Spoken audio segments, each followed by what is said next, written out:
I start working on the pattern of the top. I glue together the printed out pattern sheets. Everything is printed out in the actual size. I carefully align the sheets without paying attention to the blank borders along the edges. I simply prolong the lines where necessary.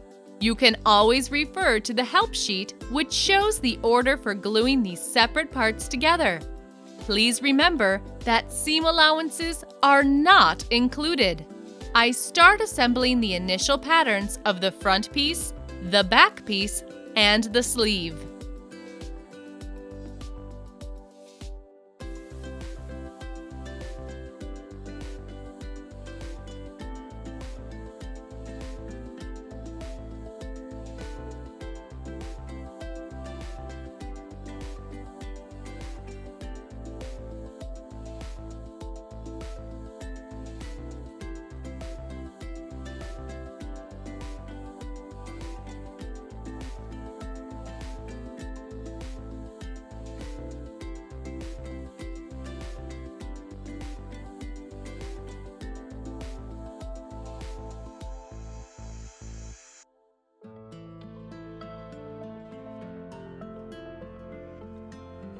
I assemble the back piece.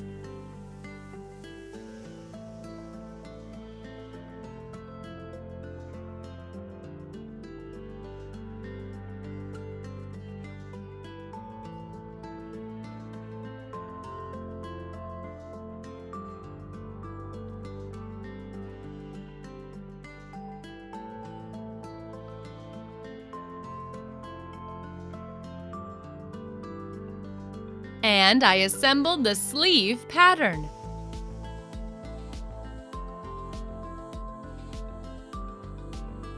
After drawing the pattern, I scan it, print it out, and compare it with the original to make sure all dimensions stay the same, down to millimeter accuracy. I take the front piece and measure its sternal notch to waist.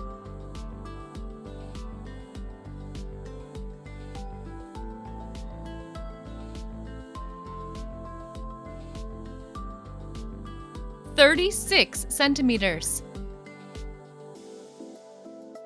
and waist width front 22 centimeters. You should take the same measurements off your initial printed out pattern. They must be the same. If they are not, you should check your printing preferences and print it out anew. Now I need to adjust the initial front piece after my client's measurements.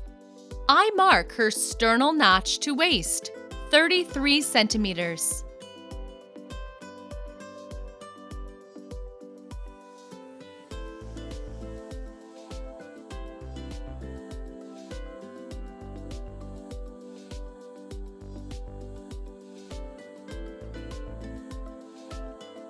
Then I mark her side neck point to bust apex, 22 centimeters.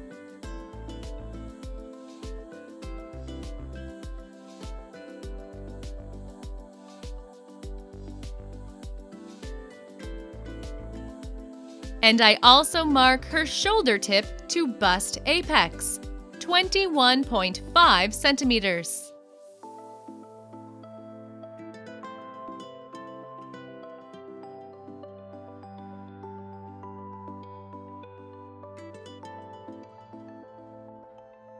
Then I measure a half of shoulder to shoulder across front on the initial pattern.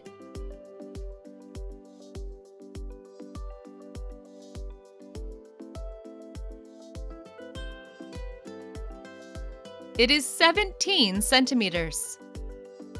And I mark down a half of my client's shoulder to shoulder across front, 18 centimeters.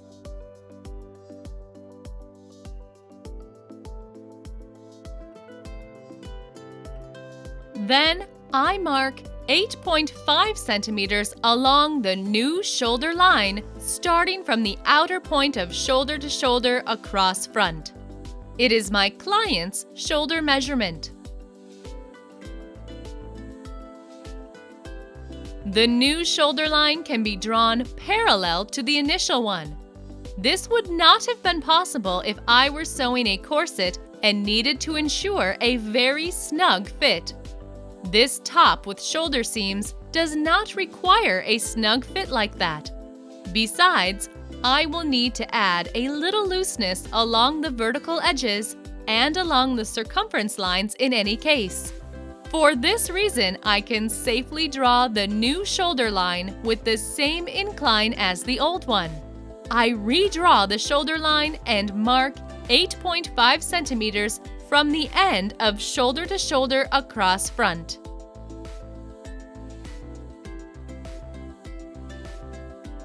I redraw the neckline.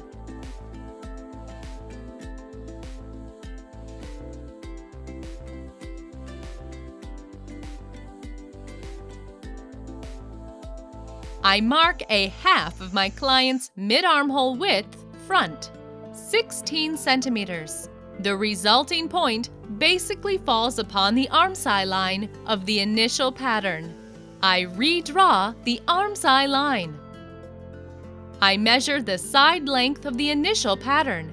This is done by summing up the lengths of two sections along the side of the piece, from the waistline to the beginning of the dart and from the end of the dart to the top point of the side. The initial pattern has a side length of 18.5 centimeters. My client's measurement is 18 centimeters, so I remove 5 millimeters at the top of the side seam line and redraw the armscye line correspondingly.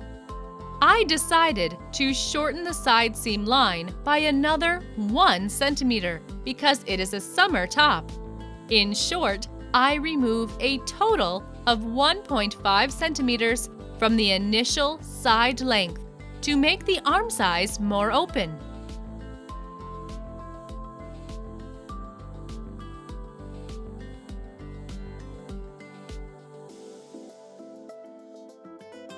Looking at the waist width front of the initial pattern, 22 centimeters, I feel like making the top narrower in the waist. When I was drawing the front piece, I removed waistline darts to make the top looser, but it should not be too loose and too straight either. So I believe I need to make the waist slimmer. I will remove 3 centimeters from the waistline by shifting the side seam line. Redrawing the side seam line correctly is a challenging task. I cut the front piece from the top of the dart to the fold line. Close the dart and draw a straight line connecting the new bottom point of the side seam line with its new top point.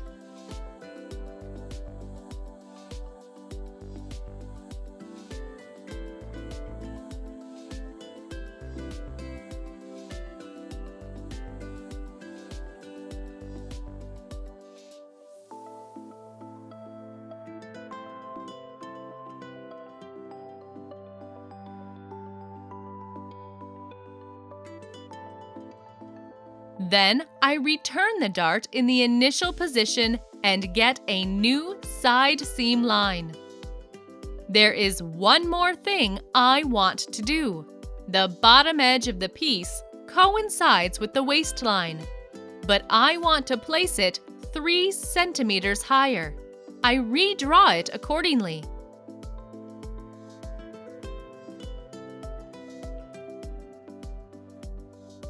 The decorative trimming along the bottom edge will now reach right down to the waistline in the middle, while staying just above it at the sides. The front half of the top is ready. I can work on the back now. The algorithm is just the same.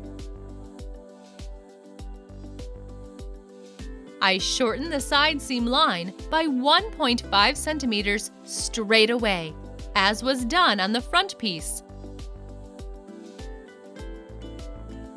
Then I also remove 3 centimeters from the waistline and redraw the side seam line.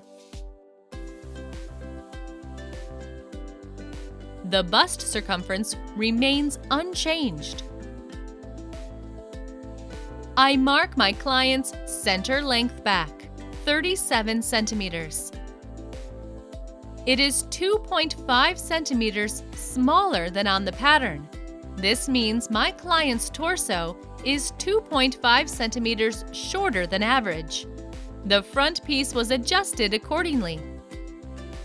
Then I mark my client's center waist to shoulder tip back, 40 centimeters. And I mark a half of her shoulder to shoulder across back, 18.5 centimeters.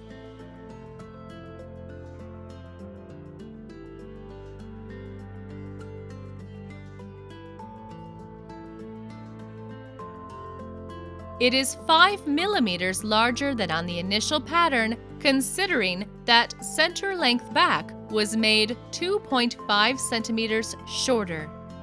If the bride has an average torso length, I would not have had to adjust down center length back, and shoulder to shoulder across back would have fully coincided with her measurement.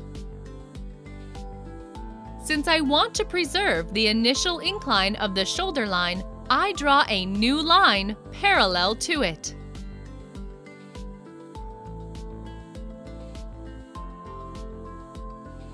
I mark 8.5 centimeters along the new shoulder line, starting from the outer point of shoulder to shoulder across back. It is my client's shoulder measurement.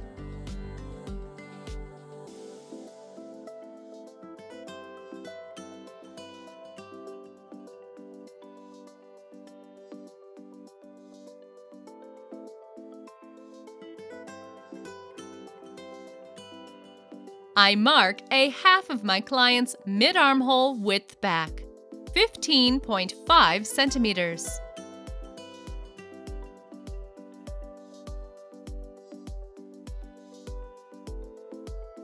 I redraw the armscye line.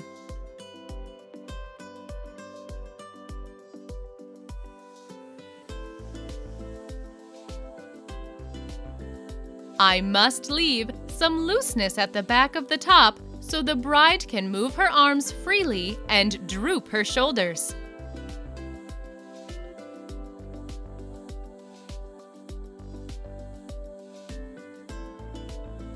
For this reason, I will not narrow the armscyes, but leave them as they are. I will only account for the change resulting from the shortening of the side length.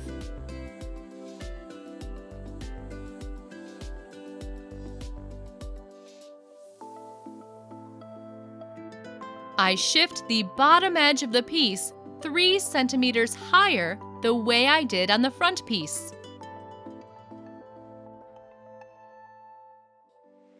The back piece is adjusted.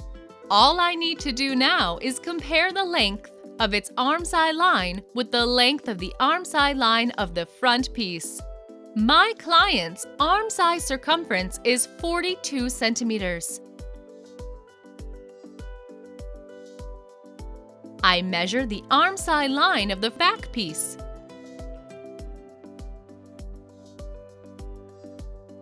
(23 centimeters).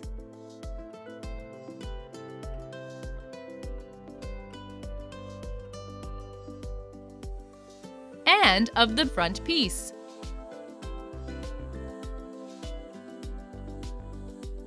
20 centimeters. Total armscye length, armscye circumference of the adjusted pattern is as follows: 23 centimeters plus 20 centimeters equals 43 centimeters. 43 centimeters minus 42 centimeters equals 1 centimeter. As you can see, it is 1 centimeter longer than needed. But this is only the result of shortening the side seam line, so I don't need to adjust anything. Now I can work on the sleeve pattern. I start by marking how far down the arm side the sleeve is supposed to go. I mark a notch along the front armscye line and then along the back armscye line and measure the part of the armscye to which the sleeve will be sewn.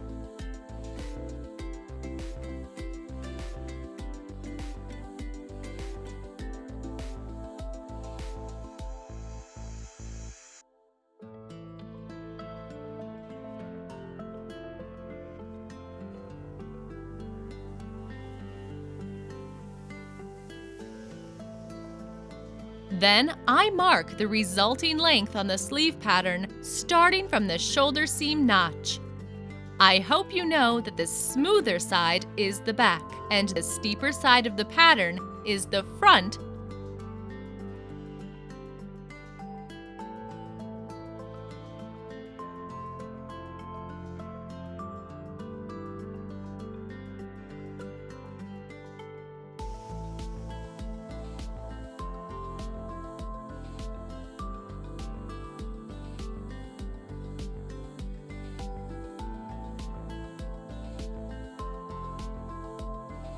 I connect the bottom sewing points with a straight line. I redraw the bottom of the sleeve. There is a 1 centimeter dip opposite the shoulder seam notch in the bottom edge. All pieces have been adjusted. What you do next is either draw your own lace ornament on the pattern or use my ready pattern with the lace ornament already marked on it. Remember that you need to draw the front and the back in full to transfer the ornament on the adjusted pattern. And now let me finally show you my fabrics. The lining will be sewn with matte voile curtain fabric.